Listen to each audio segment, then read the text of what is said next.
回国那天，圈内好友给我办了一个接风宴，酒过三巡，包厢里笑声一片。有人推门进来，下一刻，融洽的气氛骤然凝固。来人正是我的前未婚夫和他的女朋友。我偏头看去，撞上一双熟悉冷峭的眸子里，基于视线停在我身上的时间有些长，导致他身后的温满脸色渐渐的难看起来。众人面面相觑，有人小心翼翼地观察我的神情。我短暂的愣神之后，自然的抬手招呼他们入座。来了，坐吧。仿佛3年前的局语没有发生过一样。基于神情复杂一瞬，似乎欲言又止，但最终只是淡淡的应了一声。温满坐在他旁边，竭力保持着得体的笑容，却难掩僵硬。众人心照不宣，投向他的目光隐含讥讽。我将他拉出泥潭，资助他上学，他却抢了我未婚夫。这种白眼狼，谁能看得上呢？这些年我家的产业飞速发展，隐隐的有盖过济世的意味。在场心思活络的人，不管是出于为我出气，还是利益方面的考量，推杯换盏间都不约而同的孤立了温满，让他如同隐形人。他求助般的看向鲫鱼，他却一反常态的沉默不语。一股伴随着打量的视线若有若无的落在我身上，即使是昏暗的灯光，也遮不住温满紧绷到发白的脸色。我欣赏够了，慢条斯理的举起杯子替他解围。你们两个来晚了，自罚3杯，没意见吧？别想蒙混过关，这可是规矩。话音刚落，众人神色各异一瞬，却飞快的接话。对，今天乔南回国，别扫兴啊。鲫鱼没说什么，利落的干了3杯。万古一转，酒杯倒悬，一滴不剩。视线相对，仿佛也是为3年前那件事向我赔罪。我微微一笑，看向温满，他端起酒杯，扯了扯嘴角，却不敢跟我对视。我想跟他碰杯，他却像是躲避洪水猛兽般猛地一抖，酒杯砸落在地。其他人看不下去了。不是老纪，你这女朋友怎么回事？乔姐不计前嫌，她还甩上脸子了，来给我们找不痛快。鲫鱼看了他一眼，抿唇不悦，却还是出言维护。满满也不是故意的，差不多行了。温满垂着头轻声道歉，眼眶泛红，像是受了什么委屈一样。朋友中有跟季家没有利益合作的，当场就要发飙。我这暴脾气，我拦住他，笑容和善。大家都是朋友，这么点小事不至于。之前的事早就翻篇了，不要再提了。我看向鲫鱼和温满，仰头喝了杯酒，目露安抚。鲫鱼脸色缓和下来，眼底有了笑意。众人了然，这是一笑泯恩仇了。于是气氛又热络起来。途中，我去露台吹风散了散酒气，身后传来鲫鱼略微沙哑的声音。这3年过得怎么样？风拂过我的发丝，硬是营造出了一眼万年的重逢感。我转过头，没有错过鲫鱼眼底一闪而过的惊艳和复杂。喝了那么多酒，你的胃还受得了吗？我没有回答他的问题，而是先关心他的身体。鲫鱼下意识地捂了下胃，神情竟然有一瞬间的恍惚。他一直都有胃病，而且十分挑食。当初我花了1年摸清他的口味，打造了一份专属于他的营养菜谱，每天盯着他认真吃饭，包里随时准备好了他常用的胃药和健康零食。可还是败给了那个会带他吃路边摊的女孩。鲫鱼连起眉眼间的异样，神情复杂的望向我。你不恨我吗？我摇摇头，都过去了。其实我们之间并没有什么无法化解的矛盾。况且有一句话怎么说来着？买卖不成仁义在。鲫鱼失笑，气氛无形中自然了许多。他打趣道，你倒是大度了不少。我也笑，我们只是不适合做情侣，又不是不适合做朋友，对吧？其实3年前我和鲫鱼退婚之后，两家的关系就变得岌岌可危，这3年更是针锋相对，直接从准亲家变成了商业对头，明争暗斗。现在圈里人都知道我爸妈爱女如命，也惊叹于我家的发展势头。不少掌权者纷纷对小辈耳提面命，能跟我搞好关系最好，强求不了也千万不要惹我。一回国，不少陌生的好友从各个犄角旮旯涌出来，邀约不断，多鲫鱼一个也不多。更何况两家确实没必要闹到这种地步。相信基于今天来我的接风宴，未尝没有家人让他来缓和关系的意思。毕竟季家树大招风，体态渐显，没必要再多一个强大的对手。听出我话中的意思，基于眉头舒展开来。他走到我旁边，我们一正一反的倚着栏杆，有一搭没一搭的聊起了这3年的变化和见闻。势均力敌的气场格外融洽轻松。余光里，拐角处有一片白色的裙摆闪过，我勾了勾唇，未来的一段时间想必会非常有趣。那天说开之后，基于联系我的频率高了不少。他找我要当初的营养餐菜谱，我悉数告诉他，还仔仔细细的叮嘱他一些细节，要他注意身体。基于表面嫌我麻烦，可话语中的暖意却怎么都压不下去。回国后我没有急着进公司，而是用这珍贵的闲暇时光去重游故地。一时间我的朋友圈满是旧人、旧地、旧事。当然，我和基于10多岁就认识了，这些就是有多少跟他相关呢？数不清的。我都怀疑他一天到晚都在盯着我的朋友圈，总是第一时间给我点赞评论。教导主任果然还是秃顶了呀。这只橘猫是我们当初喂的那只吗？居然还没毕业。我记得我们还在这棵古树上绑了红绳许愿，你当初死活不肯给我看，这些评论和消息我偶尔挑一些无关痛痒的回，隐隐过界的，只是一笑置之。某男星的新女友直播中肆意批判经典老歌，其中有一首我很喜欢的歌竟然被他评价猥琐。我当晚在朋友圈发了这首歌，几分钟后基于给我打来了电话，语气掩不住的愠怒。基于不追星，但是这个歌手的演唱会他场场不落，足以说明他有多喜欢这首歌。我静静的听他吐槽，时不时的附和安抚，一眨眼竟然打了1个多小时的电话，直到那头传来温婉的声音，阿鱼，还没工作结束吗？基于顿了一瞬，却没挂断电话，语气有些不悦，你进来干什么？温满语气拔高，带着一丝质问，你又在跟他打电话是不是？听到这里，我挂断了电话，毕竟接下来就是别人的家务事了，我一个外人总不好掺和。我轻轻的哼着歌，目光落在墙上的挂钟上，手指有一搭没一搭的敲击着桌面。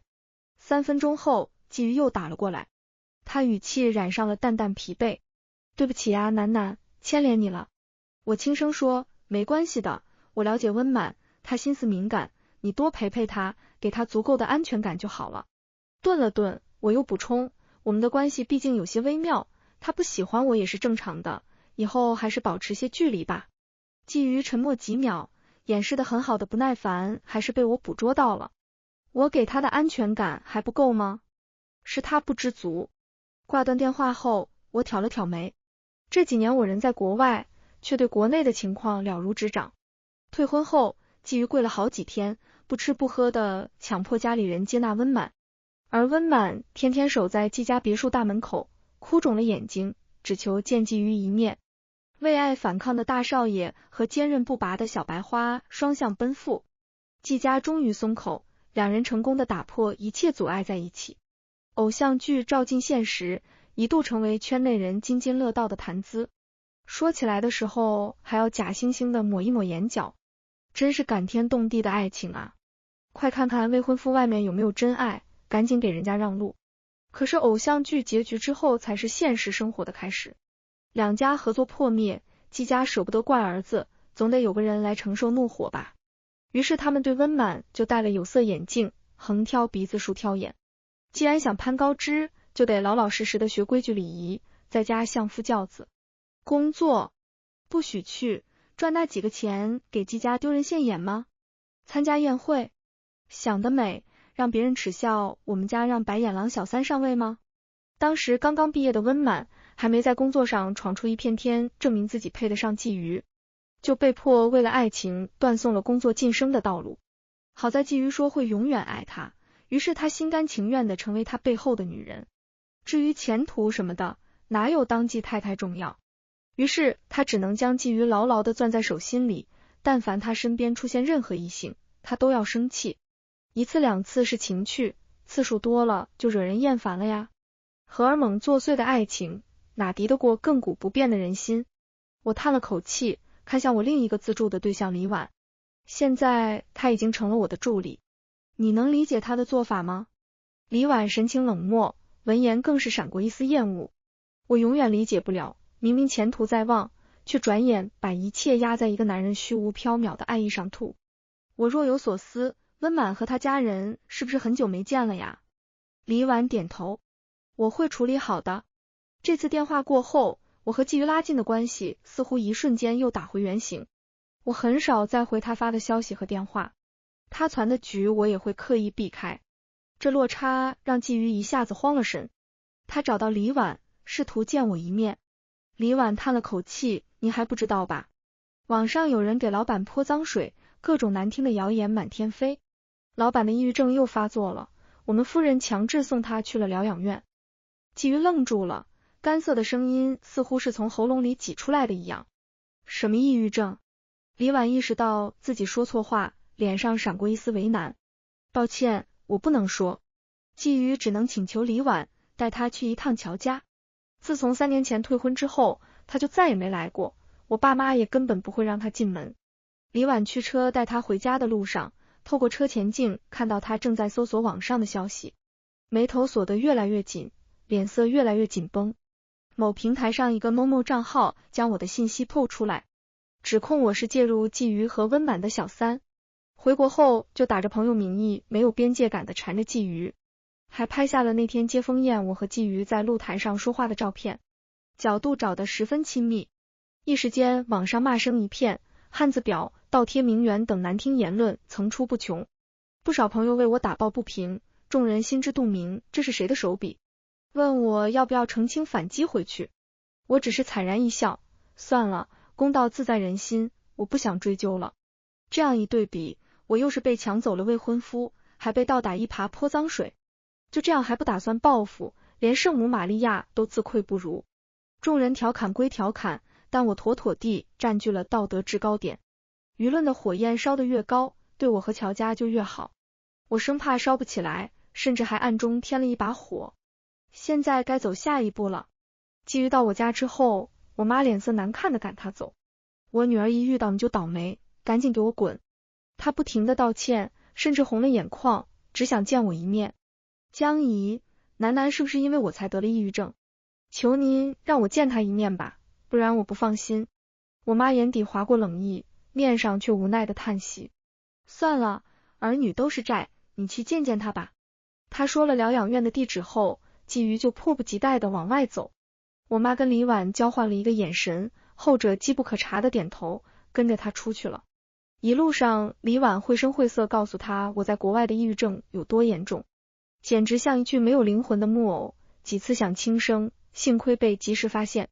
季瑜侧头看向窗外，车窗倒映出他微红的双眼。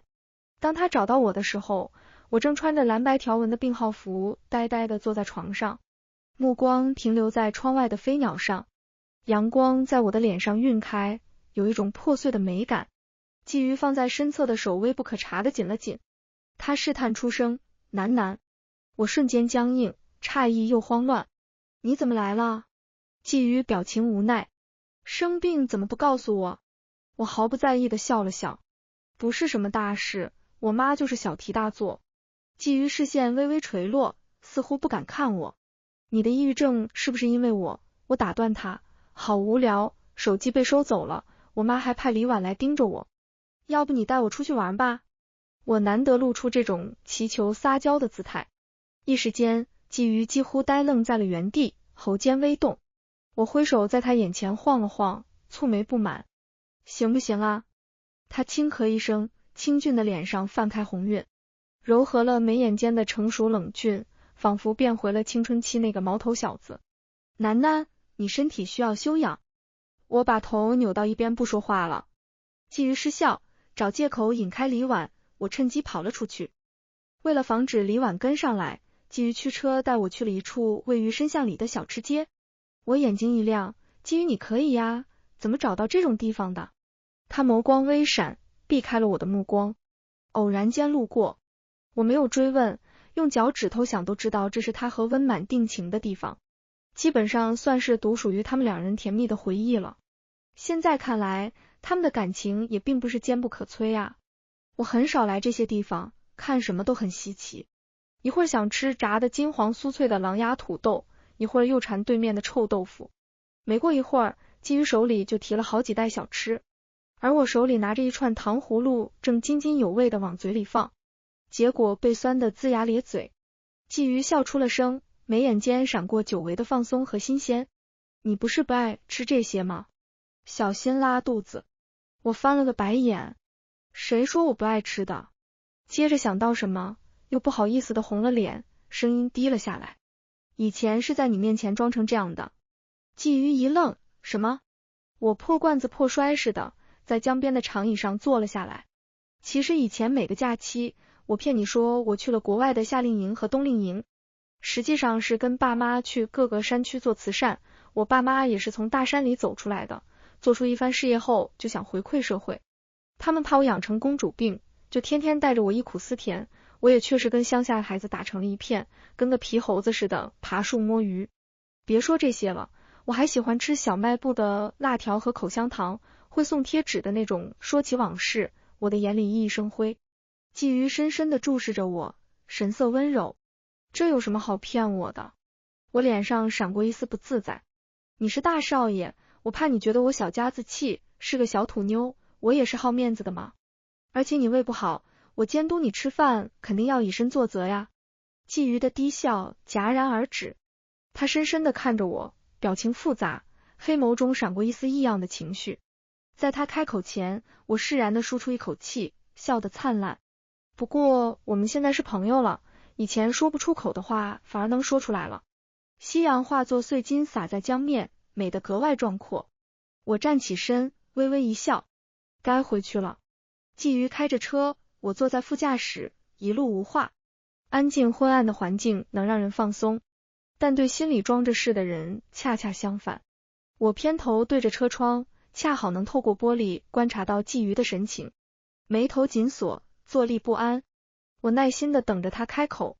果然，不到片刻，他斟酌着说，当初你救下我，声音渐弱，似乎不知道怎么问出口。我知道他要问什么，大概是初中的时候，鲫鱼因为打伤了人，暑假被送到老家。季家似乎规矩十分严明，犯错的小辈要在祖祠里跪着思过。我恰好跟爸妈去当地做慈善，那次接连3天暴雨，山体滑坡导致季家祖祠被淹。我偶尔会去那一块转悠，试图跟鲫鱼偶遇，竟然目睹了这一场自然灾害。我当机立断地打了救援电话，跟着赶来的季家人冒雨一起徒手挖土，找被埋在下面的鲫鱼。救出他时，他虚弱地睁开眼，对上我同样狼狈的面容。太好了，鲫鱼同学，你没事。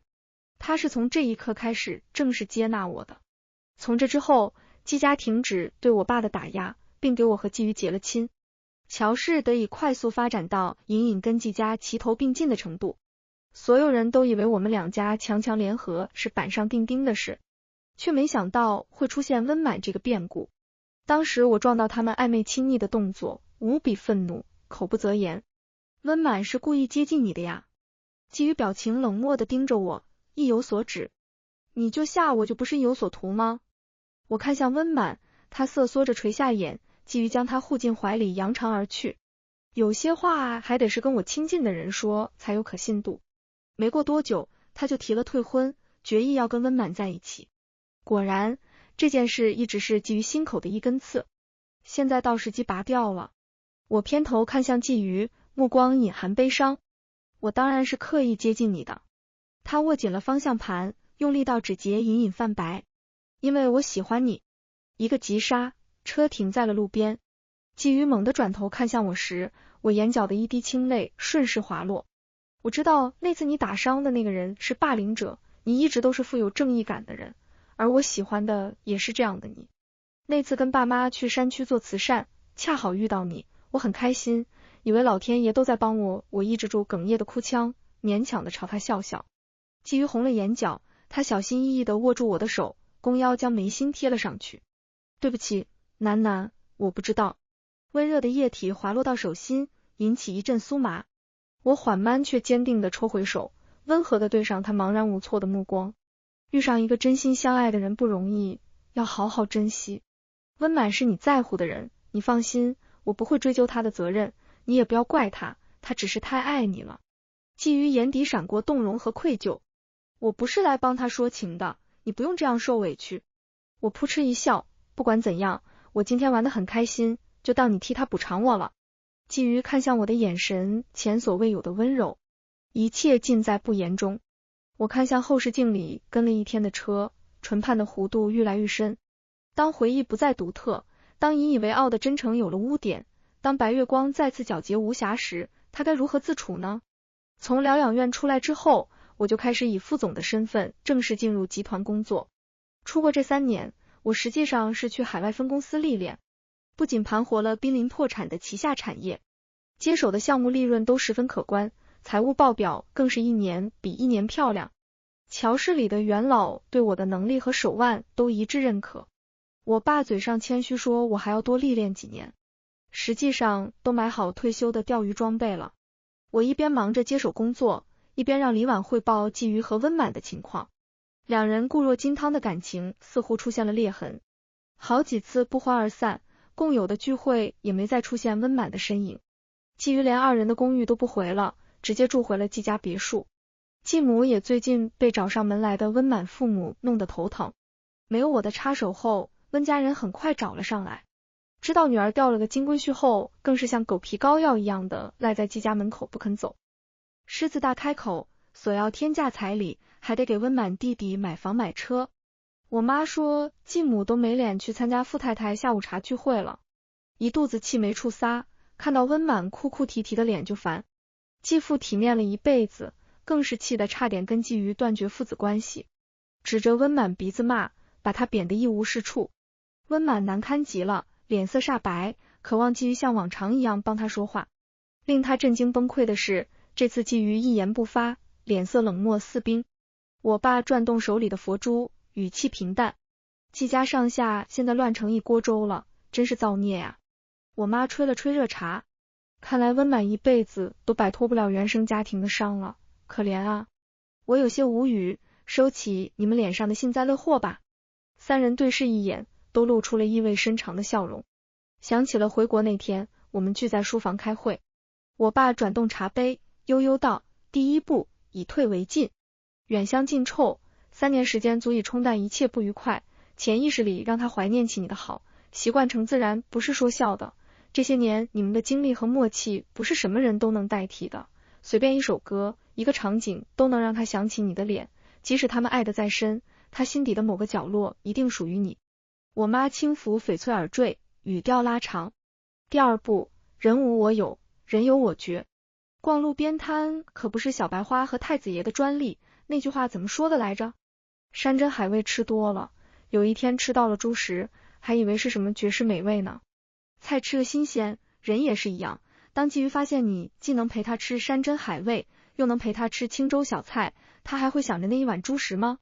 这第3步就是最老套也最有用的欲擒故纵了，得让他产生危机感，做出最后的选择呀。当季瑜终于找到机会约我出来时，我刚结束一场相亲，一到咖啡馆就生无可恋，毫无形象的后仰。我爸妈疯了，非要逼我今年之内结婚。季瑜唇边弧度有些僵硬，怎么这么急？他们马上退休了，想含饴弄孙呗。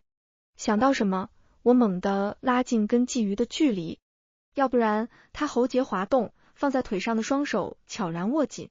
你身边有没有长得帅又品行不错的兄弟，给我介绍一下呗。季瑜紧绷的神色空白一瞬，随即黑了脸。你要说的就是这个？颇有些咬牙切齿的意味。我摊开手，语气无奈。没办法呀，相亲太浪费时间了，而且都不是很合得来。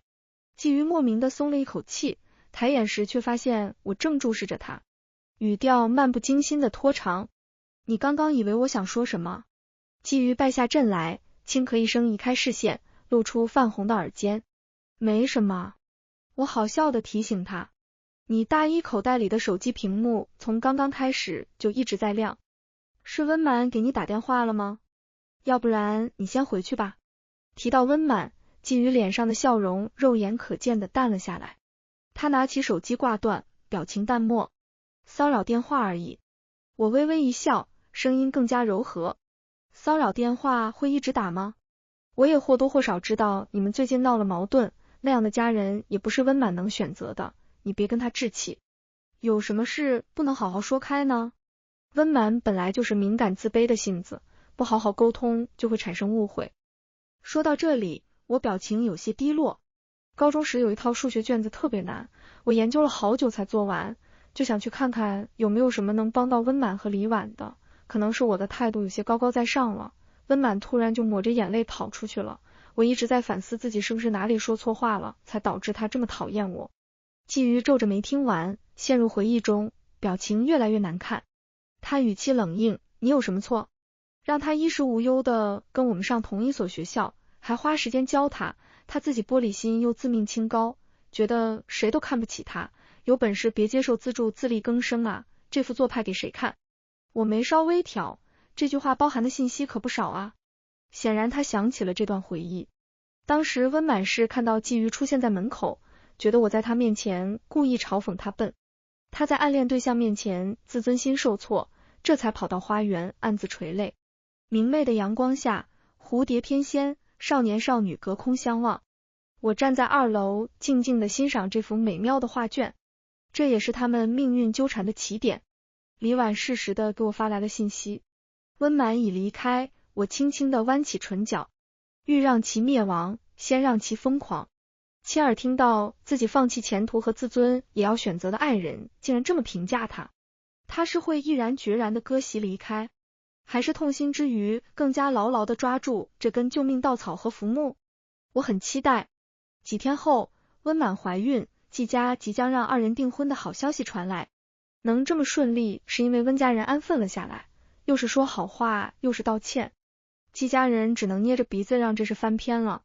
不知道是高人提点还是他们学聪明了，闹了一通之后发现什么都拿不到，于是转头去找温满打感情牌，说一些娘家人在才好给他撑腰之类的话，让孤立无援满腹委屈的温满久违地感受到了家的温暖。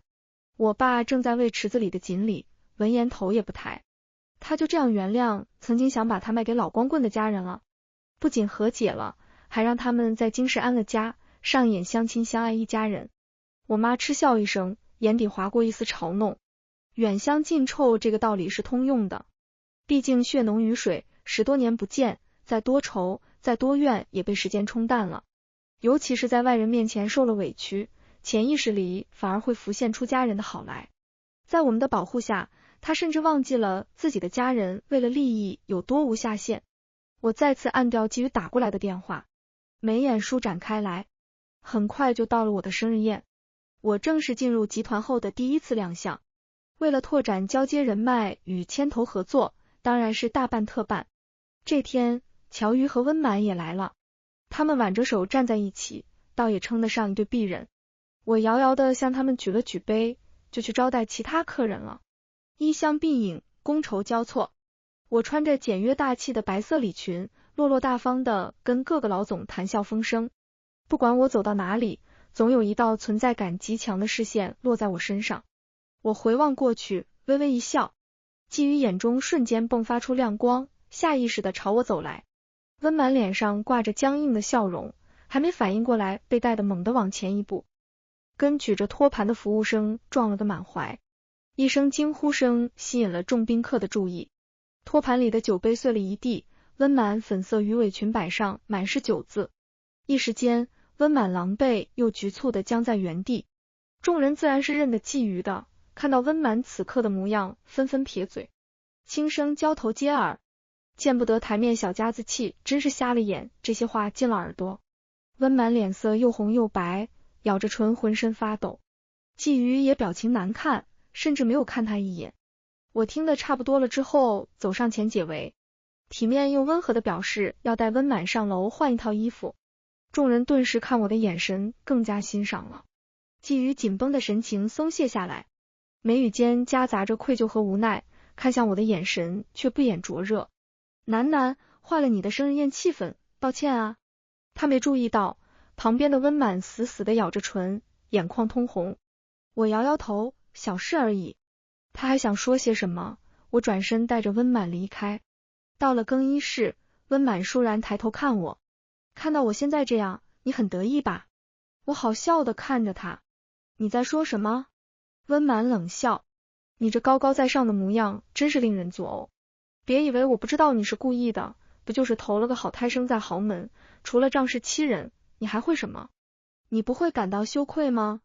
我叹了口气，不是你弱你就有理的，我爸妈从一无所有，一步步靠自己的努力有了今天的成就，而我作为他们的孩子，继承并努力扩大他们打下的基业，我为什么要感到羞愧？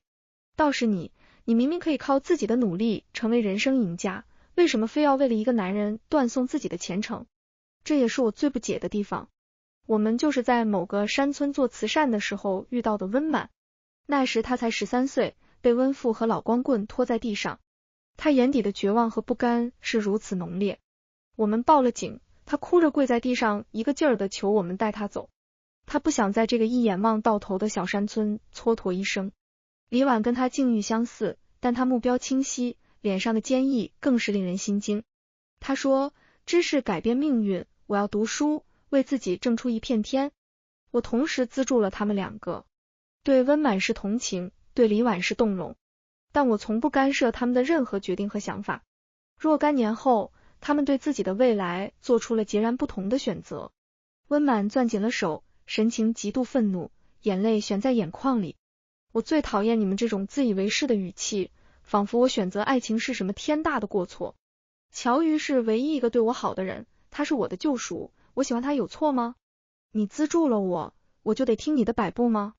是，我是抢走了你的未婚夫，你不知道吧？乔瑜跟我一样厌恶你这游刃有余的高姿态，你所谓的资助不过是一种施舍和伪善罢了，令人恶心。我笑出了声，花钱供你上学，给你最好的资源条件，花费时间教你，这就是摆布你了。你也没问过我愿不愿意，那你为什么不拒绝资助呢？片刻，他脸上怒意更深，眼里甚至渗出怨恨。是你仗着我只能依靠你，所以刻意阻止我和季瑜相处，不允许我靠近他，这难道不是摆布吗？当然不是，甚至你们的红线就是我暗自牵的。我淡笑不语。我不明白，为什么季瑜对你好你就觉得是救赎，我对你好就是高高在上的施舍呢？是因为他比我多长了个东西吗？温满愣了一瞬，随即脸上闪过一丝难堪，咬着牙说，他真心对我，你不过是用我来展现你的善良，衬托你的耀眼而已。我打断了他，神情变得无比悲伤，喃喃道，原来你是这么认为的。下一秒，我晕了过去。温满顿时六神无主的僵在原地。与此同时，门被人急匆匆的撞开。楠楠，这是季瑜紧张急促的喊声。老板，这是受刺激抑郁症发作了。这是李婉的声音，后面还跟着不少杂乱的脚步声。季瑜把我打横抱起，寒声质问温满，你又对楠楠说什么了？我没有。李婉，我隐隐听到抢走未婚夫、报复、施舍等字眼。温满声音陡然尖锐，李婉的话怎么能信？他受乔南资助，又在他手下工作，肯定向着他呀。话音刚落，众人沉默了。李婉冷笑一声，你也受过老板恩惠，为什么就能做出抢他未婚夫，又在网上抹黑他的事呢？这话一出，顿时哗然声一片，谩骂声、唾弃声都朝温满涌去，他陷入千夫所指的境地。我听到我爸的怒斥声，季瑜，你一再纵容你的未婚妻挑衅污蔑我女儿是什么意思？真当我们乔家好欺负？季瑜抱着我的手紧了紧，却没有放下我。他歉疚的开口，对不起伯父，等楠楠醒了我会向他赔罪。至于温满，我和他的订婚取消，网上的谣言我也会一五一十的澄清，给你们一个满意的交代。扑通一声，温满呆滞的跌落在地，他紧紧的拽住季瑜的衣袖，声音恐惧又颤抖。我错了，阿瑜，我向他道歉，我们的孩子你不管了吗？季瑜声音冷漠，打掉，说着头也不回的抱着我往外走。李婉紧随其后，开车带我去了那家熟悉的私人疗养院。昏睡期间，我一直在思考跟温满的对话，真心和假意又是怎么算的呢？我想起网上有一篇帖子，资助人资助的女孩一毕业就要嫁人当全职主妇，她感到心情复杂。婚姻本质上是双方的一场合作，要想长久就得势均力敌。要谋爱，先谋生。明明有这么多前车之鉴，为什么有些人还是不撞南墙不回头？现在我明白了，有些人倒也不是选择爱情，而是选择了阶级跃升的捷径。我跟随父母走过无数山路，大路18弯，置身其中，仿佛终点遥遥无期。这就有了小路的存在。小路虽然缩短了距离，却陡峭难行，荆棘遍布，一不注意就会滑倒跌伤。温满字字句句都是嫉恨我生在罗马，自视甚高，不甘平凡。通过抢走觊觎来获得优越感，证明他终于赢过了我，还义正辞严地标榜自己是正义的一方，甚至骗过了自己。觊觎不仅是他必须紧紧抓住的救命稻草，还是他唯一的战利品。在他眼里，失去他，他就真的一无所有了。温满选择了走小路，自然要承受狡猾的风险。是完好无损，还是粉身碎骨，这就不由人了。醒来之后，我茫然地看向守在床边的鲫鱼，他眸光灿亮，喜悦冲淡了眉眼间的几分疲惫。楠楠，你醒了。鲫鱼，你怎么在这里？在我愕然的表情中，他牵过我的手，眷恋地贴在脸上，哑声说，楠楠，我后悔了，你会原谅我吗？我缓缓地抽出手，扭头看向窗外，却依旧不可抑制地红了眼。没什么原不原谅的，我们已经是过去式了。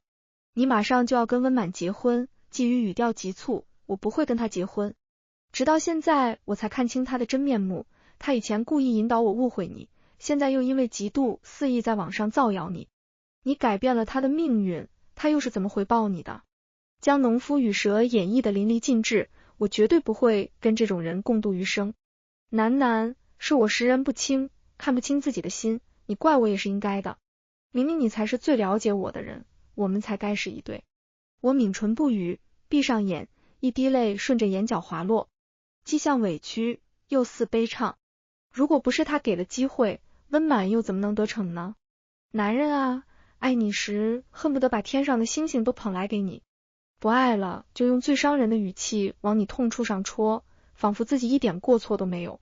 鲫鱼没看到我唇角讥讽的弧度，只当我委屈过了头，脸上反而闪过了不易察觉的希冀。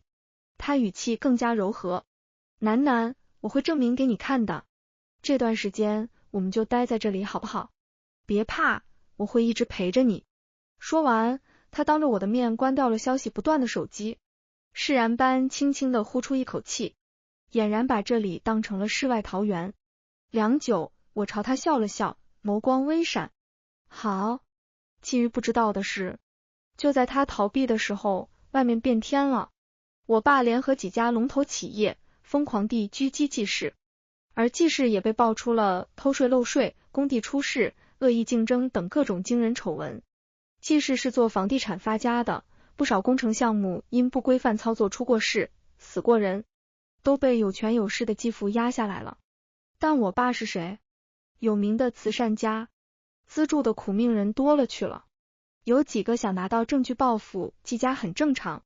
在季家市值蒸发大半，又深陷舆论风波焦头烂额之际，我爸在股市上大捞了一笔，开开心心的准备过年。当李婉杨纯叫我回家的时候，我正在跟鲫鱼堆雪人。这段时间他前所未有的轻松，每天都跟我有聊不完的话题。他温柔的替我遮风，修长的手冻得通红，从地上捡了2颗小石子递给我，还差2只眼睛就完成了。我含笑的看着他，却没有接。鲫鱼有些摸不着头脑，怎么啦？下一秒，我在他惊愕的视线中一脚踢飞了雪人的头，唇角上扬，露出了一个堪称恶劣的笑。不好意思，游戏结束了。鲫鱼僵在原地，薄唇轻颤。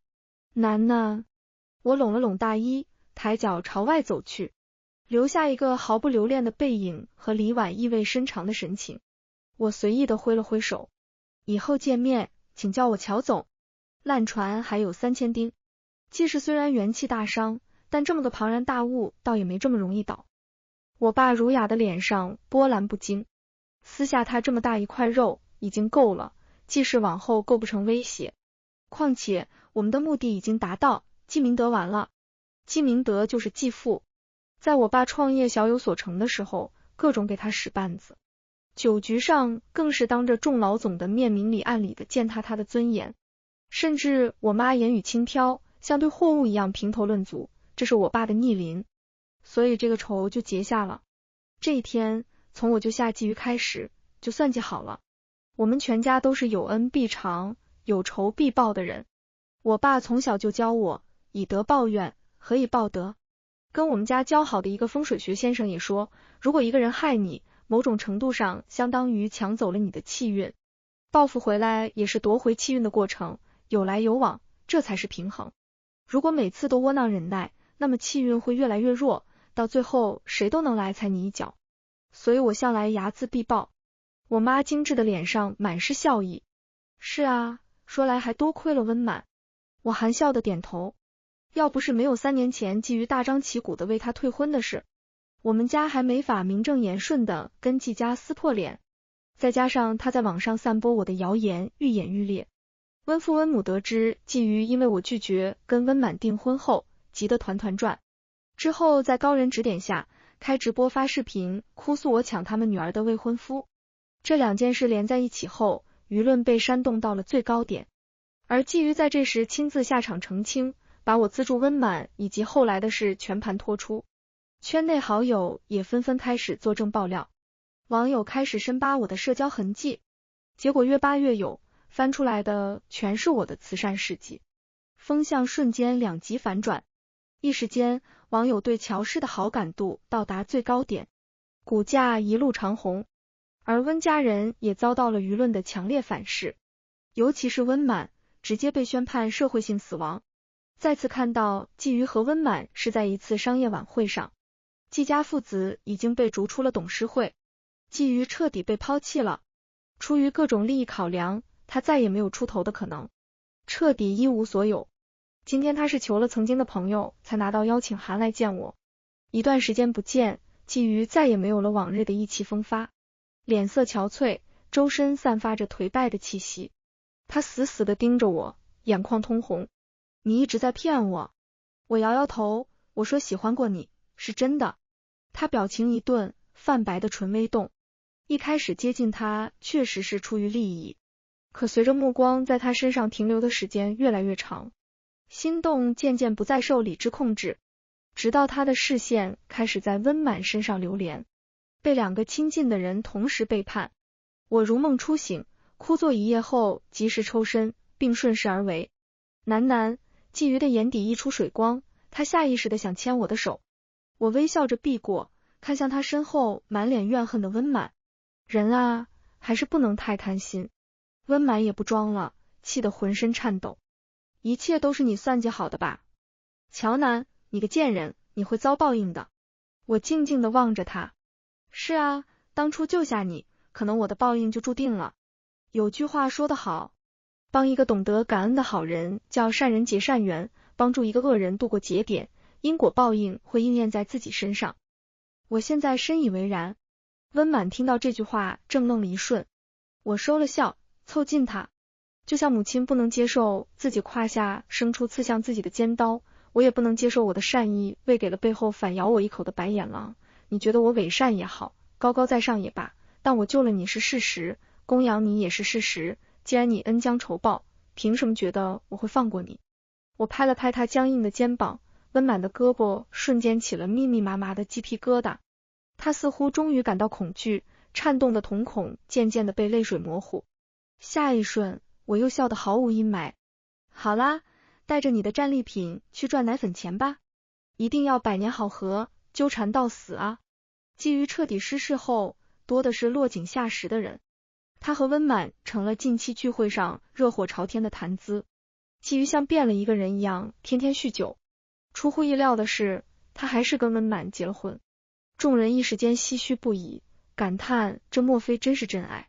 我淡笑不语。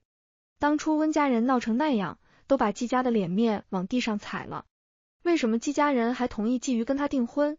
李婉费了一番功夫查到内情，原来季瑜有弱精症，有可能这就是他唯一的孩子了。能不生下来吗？但他们不知道，这个孩子不一定是季瑜的。温婉知道继母和季瑜恨毒了他，一定会用各种手段折磨他，想把孩子打掉，跟家人离开这里，却再次被温家人绑着，卖给了季瑜和继母，第二次将他推进火坑。可惜这次没人会救他了。我不痛不痒的感叹，这算不算另一种意义上的因果循环？李婉沉默了一会儿，脸上闪过一丝怅然，这是他自己的选择。电话铃声响起，我眉眼柔和下来。李特助，爸妈叫我们回家吃饭了，咱爸钓了好大一条鱼。李婉冷淡的脸上染上暖意，如雪山初霁。好，